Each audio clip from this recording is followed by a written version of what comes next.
O presente vídeo vai servir como uma amostra do meu argumento em favor da política migratória de Trump. Vou discutir os aspectos éticos, utilitários e os impactos globais dessa política de Donald Trump, de migratória, de maior restrição à entrada de imigrantes nos Estados Unidos.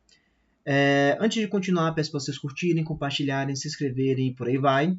Então vamos lá, vamos discutir esse tema dentro de primeiro dessa sua perspectiva ética, a sua perspectiva de impacto utilitário e assim sua perspectiva mais global, ou seja, quais são os impactos para o Brasil e para o mundo dessa política do Donald Trump. Né? Primeiramente, quando a gente fala desse impacto ético da política de Donald Trump. Quando a gente fala de restrição de imigração, a gente fala de uma ideia que apenas muito recentemente passou a sofrer críticas por parte da esquerda global e se associado com preconceito. Se você for pegar os discursos de Hillary Clinton, Bill Clinton e outros grandes esquerdistas do planeta, você vai ver que, em geral, eles eram a favor de restringir migração. A ideia de que a gente precisa controlar nossas fronteiras sempre foi uma ideia aceita de forma unânime. E apenas muito recentemente, com a vida de Donald Trump, é que as pessoas entenderam que ser a favor do controle de fronteiras era algo inerentemente racista, isso ao menos fora de círculos libertários mais radicais. E por que as pessoas tendem a ter essa proteção à fronteira? E aí é que vem a questão ética, que é meu primeiro tópico. Seres humanos não são meras unidades econômicas. Nós somos pessoas com um espírito, com raízes, com uma língua própria, com uma cultura própria, com laços familiares. Então, nós não somos perfeitamente maleáveis, nós não somos tábuas rasas que podem ser alocados da forma que quiser, de acordo com, sei lá, os ditames do livre mercado ou do mercado de trabalho global. Então, quando a gente pensa nos seres humanos como pessoas que possuem raízes, a gente também pensa que as nações elas têm o direito de proteger os seus habitantes contra a força pujante da tecnologia que permitiu que a globalização se expandisse tanto. Hoje a gente vive num período histórico em que as pessoas podem, sei lá, em 2 horas estar em outro país completamente diferente. Existem viagens por navio, avião, às vezes viagem pela rua através dos nossos carros e por aí vai, que permitem que centenas e milhares de pessoas possam migrar de um país para outro numa velocidade que nunca antes na história era possível.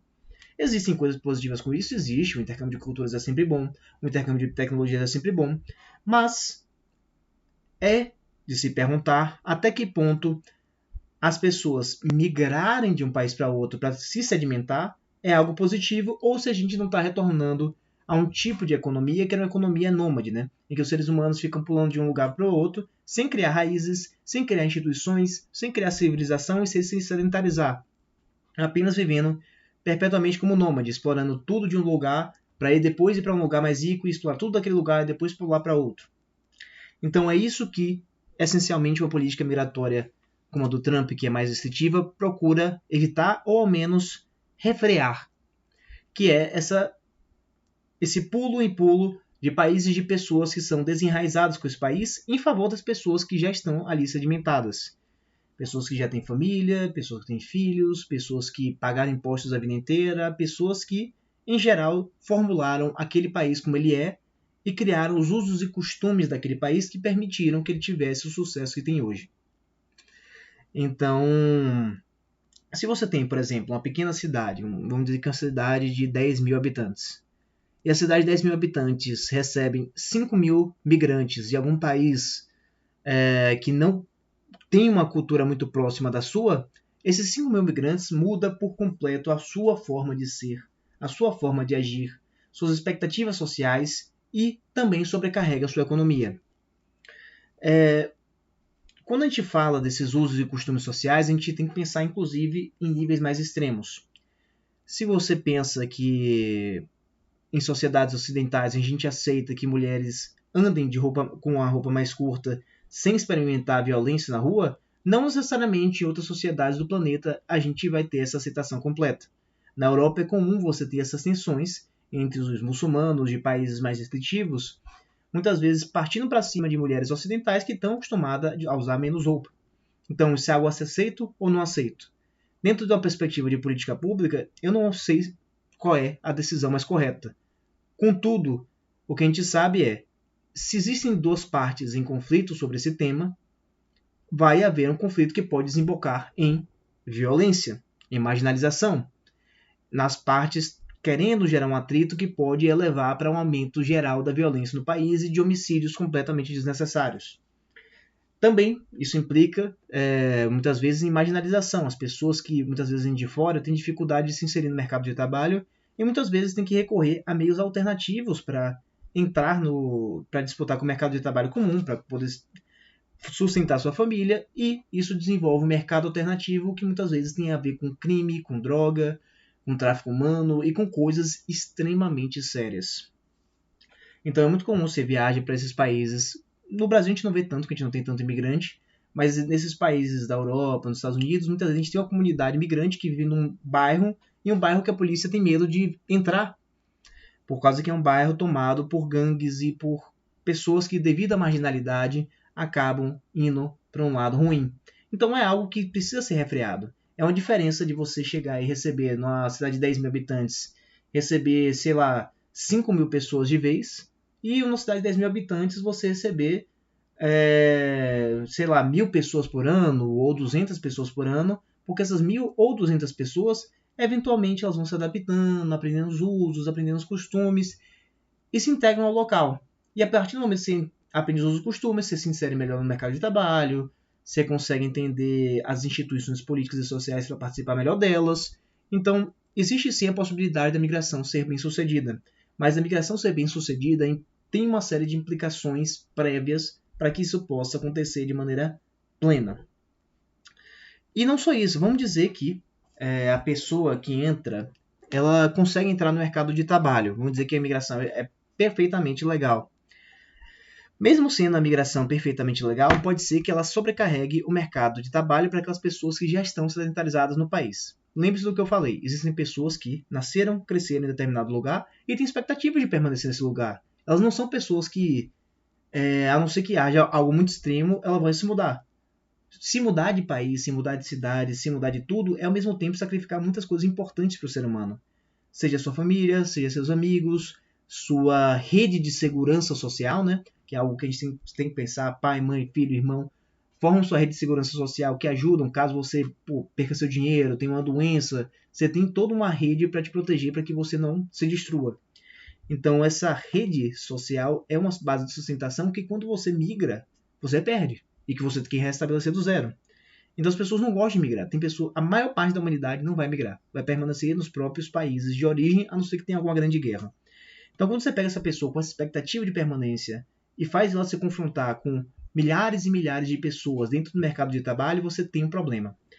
Primeiramente, profissões mais básicas, que são aquelas profissões que são a primeira profissão da pessoa, acabam desaparecendo.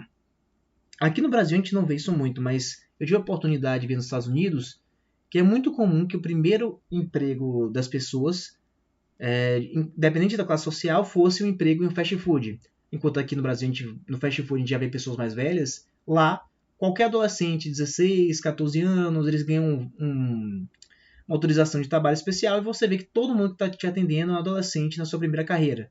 E, obviamente, isso te ajuda a ter o seu primeiro emprego, o que vai te possibilitar no futuro ter mais e mais e mais empregos e um desenvolvimento meio que harmônico da sua vida.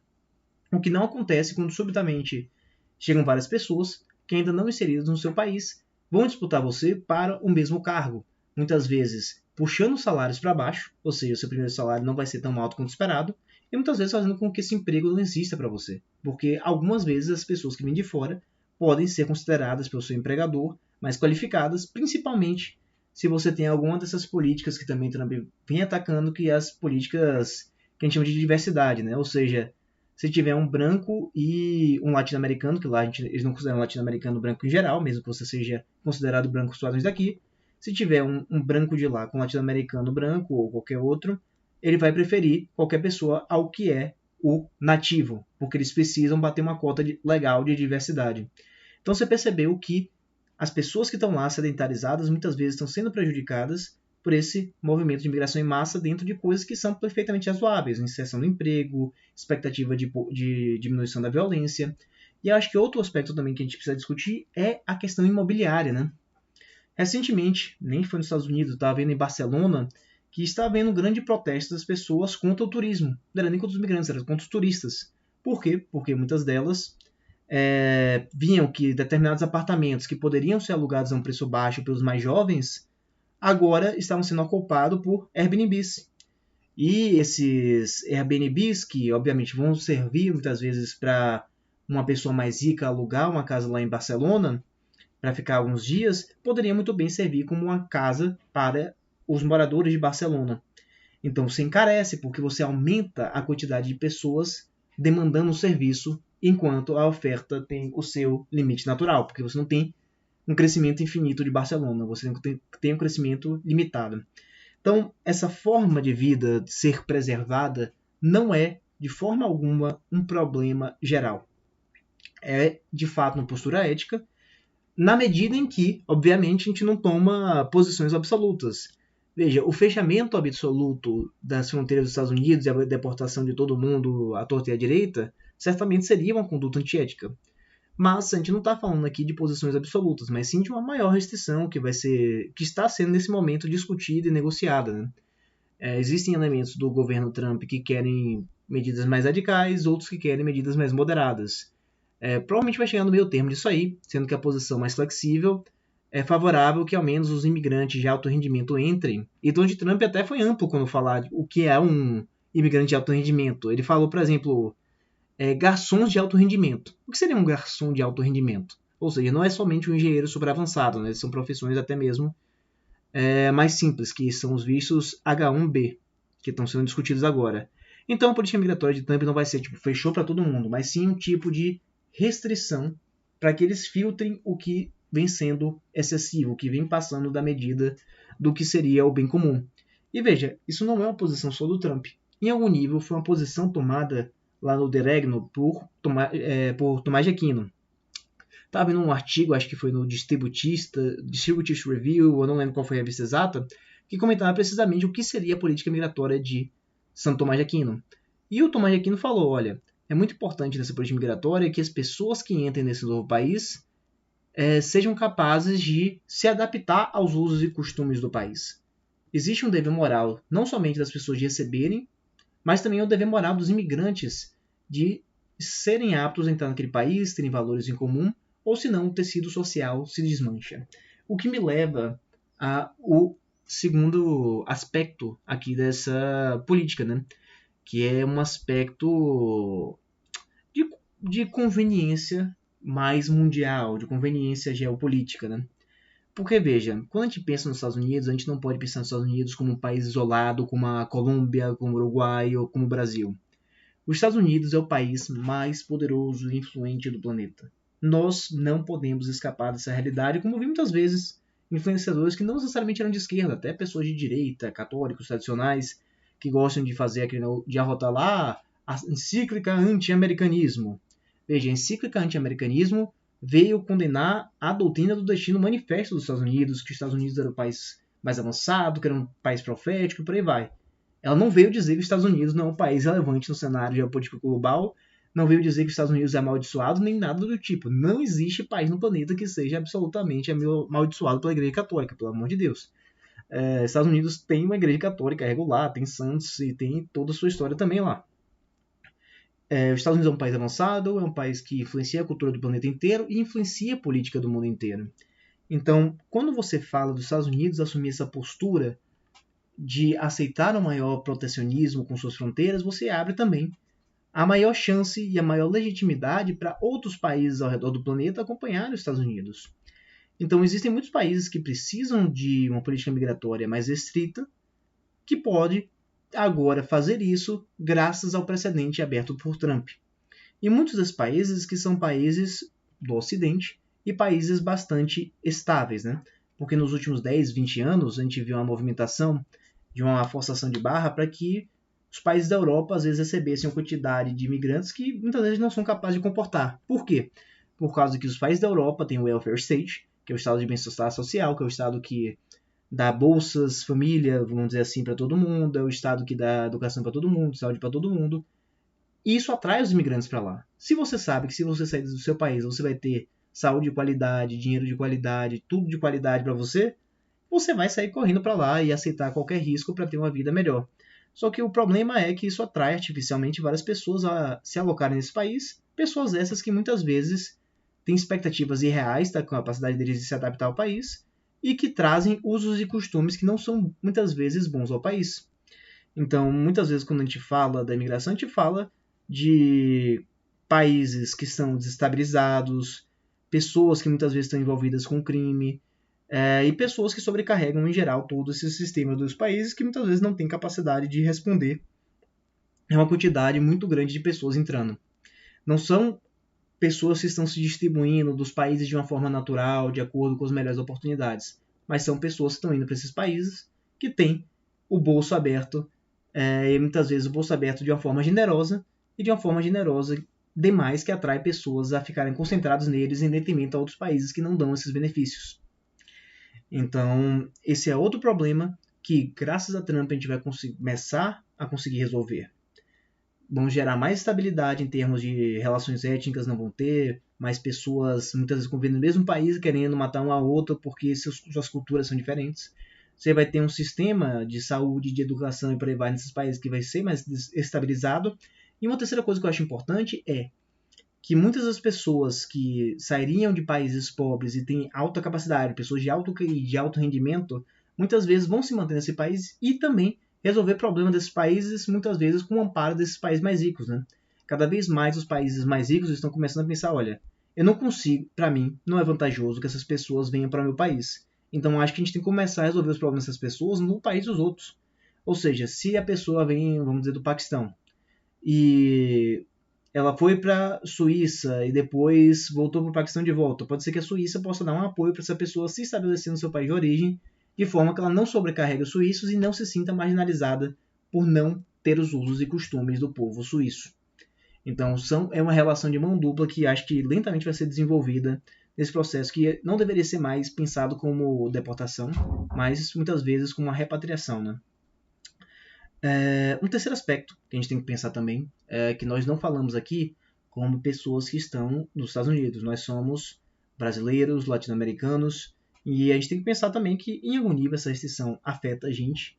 É uma porta que pode ser fechada para a gente, mas é aquela coisa, nem sempre aquilo que é ruim para mim é ruim para a humanidade como um todo. E é muito importante que a gente pense nisso, que muitas vezes pode ser que isso feche um pouco as portas para a gente, mas que também abra outras possibilidades para o futuro. É como eu estava respondendo um tweet esses dias de um cara que não entendia como brasileiros nos Estados Unidos defendiam tanto o Trump, considerando que pode ser que muitas deles sejam ilegais e que esses ilegais possam ser deportados, né? E aí eu falei para ele, olha, se uma pessoa larga tudo que eu falei de família, sua rede de amparo social, seu trabalho, sua língua por outro país, significa que ele encontra nesse país, ele vê esse país com benefícios tão grandes, mas tão grandes, que eles sobrepujam a segurança de casa. E então, para essa pessoa que imigrou, ele tem total interesse que esse país novo continue sendo ele de acordo com seus usos, com suas características, com sua pujança, com sua beleza e com tudo que ele tem a oferecer.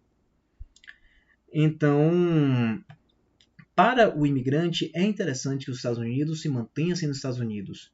Muitos desses imigrantes que estão lá são pessoas que às vezes, não sei, como Alan dos Santos, se refugiou do governo do PT, ou se não são pessoas que não encontraram mercado de trabalho aqui no Brasil, foram procurar nos Estados Unidos, acharam, se estabilizaram lá e não queriam que esse mercado ficasse sobrecarregado ao ponto de que não tenha valido a pena ele ter saído do Brasil para ir para um novo país em busca de oportunidades. Então, é um balanço que existe pra gente, que a gente tem que entender que a gente perde alguma coisa, mas também tem que ser reconhecido que é do nosso interesse também preservar as coisas que são boas no mundo. E uma delas, sim, sem dúvida, tem muitas coisas boas nos Estados Unidos que merecem preservação. E, como tudo, determinadas coisas são preservadas implicando alguma perda de nossas liberdades e alguma restrição em nossos direitos, como o direito da gente simplesmente migrar para os Estados Unidos a hora que quiser. Porque a gente nunca teve, né? Vamos convir que a maior parte de nós não vai conseguir entrar nos Estados Unidos legalmente, a maioria de nós vai passar por visto, imigração e por aí vai. Então, é algo que existe um efeito, que vai ter um nível de restrição.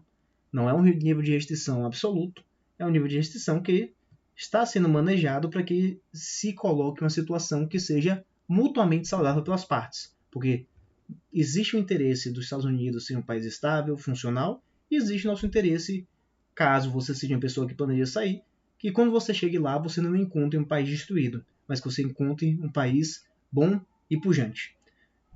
Pode ser, chegado aqui ao final desse vídeo, você não tenha concordado com tudo que eu falei. Mas eu tenho certeza que eu te provoquei, em algum nível, a pensar sobre o assunto com um pouquinho mais de reflexividade.